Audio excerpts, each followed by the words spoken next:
All right, welcome back. DeckSide 5 or DevSide 5, Developer DeckSide. Uh, for those of you who didn't check out episode 4, go check out episode 4. I show how to use data lineage and do pull requests. But for those of you who might have been checking really closely, I want to show you how to build custom Python libraries in Foundry. So you'll see here in the transforms that I was using in the previous episode, where I was applying company name using LLM, I'm using this library called CodeStrap API Proxy. And you'll see here I'm importing the API proxy. And this is a library I wrote, a custom Python library. And I'll show you now how you can build your own libraries and then consume them in your projects. All right, so step one in this process is just to create a new repo. You can just go to new and we're going to select code repository, and you can go ahead and select which kind of library you want to create, right? And so we're going to go over here. I believe it's pipeline or functions. Sorry, we want to do libraries and a Python library. Okay, so when you choose new, choose functions, libraries, Python library. We'll go ahead and select that one. You give your repository a name where you want to save it. You can just select, and then you'll initialize the repo. All right, so I have a previously created repo, and I'm going to show you some hacks. So you all need to pay. They're not hacks. They're things that are going to save you a lot of time, so pay close attention. The first thing that we're going to do here is we're going to toggle on hidden files. So if you want to see build configurations, etc., come in here to settings, toggle on hidden files, and we want to go to the build .gradle file. Palantir uses Gradle behind the scenes to do all their builds and deployments. That's in Python, Java, and in TypeScript. That is changing. They're implementing different build tools that are more closely aligned with developer preferences, thank God. But just a heads up that you want to open this file, and then you want to come in. This line will be commented out by default. Anytime you're creating a Python library, you need to make sure you comment in testing, because you better create tests. If you don't create tests for a library that other people depend on in their projects, you're asking for trouble. So make sure you come in and comment this line in, and that will go ahead and enable all of the testing plugins that are pre-configured, ready to go for Gradle, and they'll make sure that all your tests are run upon check-in. All right, so the next thing you're going to do is just start creating your files, right? If there isn't a test directory, make sure you create a test directory. You're going to get a default name, which I believe is model adapter for this folder here. What you want to do is you can change that name if you want to anything you want. Just understand that the way this is going to work is that's going to be your actual module name. And so like when you come in to do your imports in Python, you're going to see that you're going to have, where is it? Am I looking at the right file right here? So when I import, after I've installed the library, that's going to be the name of the module I'm importing from. And then the actual file, the lib, will be this one here. So the name of your file. So you'll see that model adapter is what I'm importing from, and then the module or package, and then the file name here is going to be used. I don't know in Python if you call these, like at this stage it's a package or a module or what.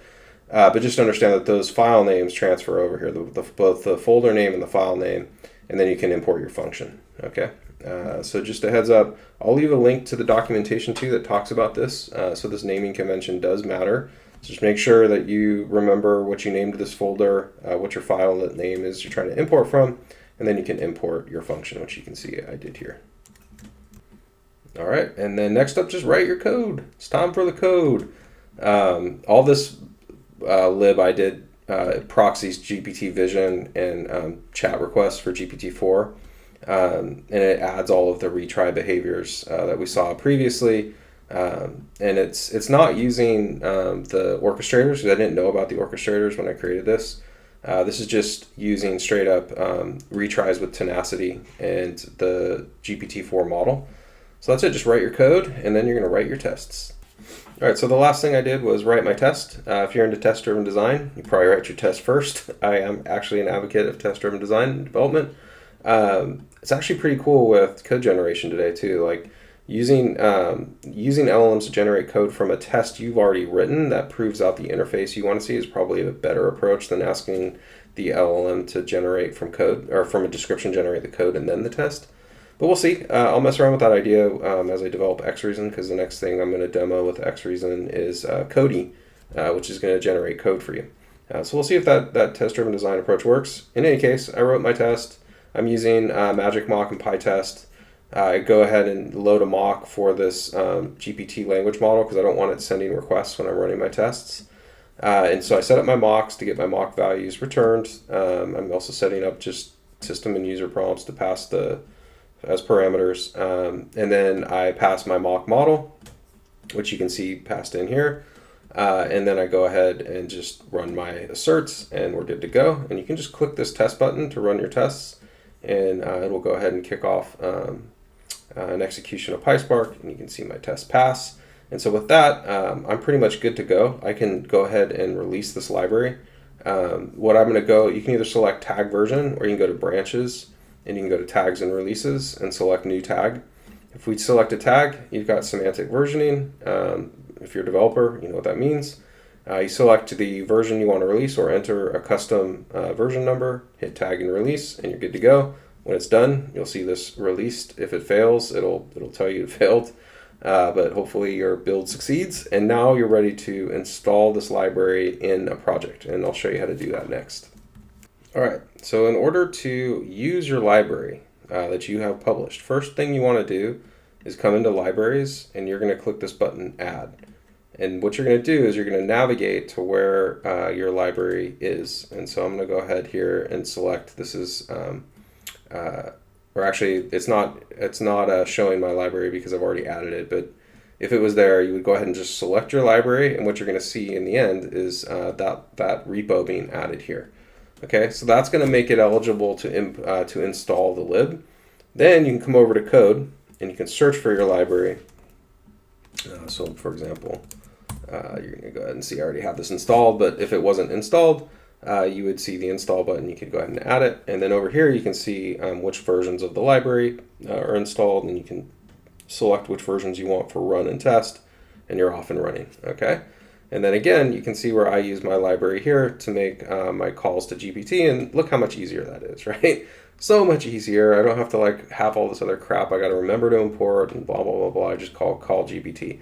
So using Python libraries, this is the way I tend to try to empower teams. So if I have a center of excellence team or a platform engineering team, they're busy making these Python libraries so that everyone downstream is getting best practice out of the box from well-tested code, right? And you can even make custom functions for Pipeline Builder too. So if you're thinking about how you want to build a COE or a platform engineering team around Foundry, absolutely you're going to need these Python libraries. And you can build custom functions in Pipeline Builder, so then you can select those as custom cards. So you have maybe custom transformations for your domain, other things that you want to expose to developers that are downstream, your citizen engineers who use visual tools.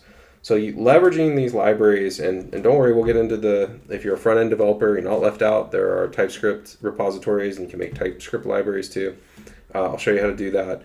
But I just wanted to show you quickly how to use Python libs, and to get thinking about okay, maybe I want platform engineering teams to encapsulate the heavy lifting inside Foundry in these Python libs for external transforms and calling models and doing the common data cleansing operations we do, and then make those available both to software engineers and to citizen engineers downstream.